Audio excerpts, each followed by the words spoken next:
Yeah, the hats in the Adjustment Bureau, the hats do seem like they're almost more powerful than the personnel themselves. It's really only when you get the hat on that the Adjustment Bureau personnel takes on anything resembling supernatural powers, really. Um, so if personnel are like angels, are angels similar in that way? And the answer is no. There's no physical object certainly that limits angels. That their power doesn't derive from a particular source. Other than it's the way God made them to be. That they have power because that's the way God designed them and gave to them. So their power doesn't reside in a robe or a wing or a sword or certainly not a hat. Um, can angels travel in supernatural ways like the Adjustment Bureau personnel are able to with their hats? Can they warp? Can they jump to places?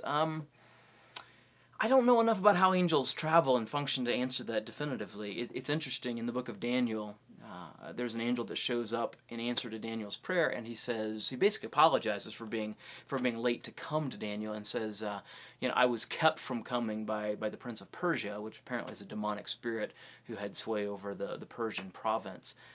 That suggests that angels can't really warp, that in some ways they're limited to their ability to travel in this dimension of existence, in the physical dimension, in ways similar to the way that we are. Maybe not necessarily by doors and walls, they can maybe go through those, but in terms of like jumping to the other side of the earth instantly, again, not a lot of evidence, but what Scripture does say seems to suggest that they have to travel in some way that's analogous to our own, so it takes them time to get places.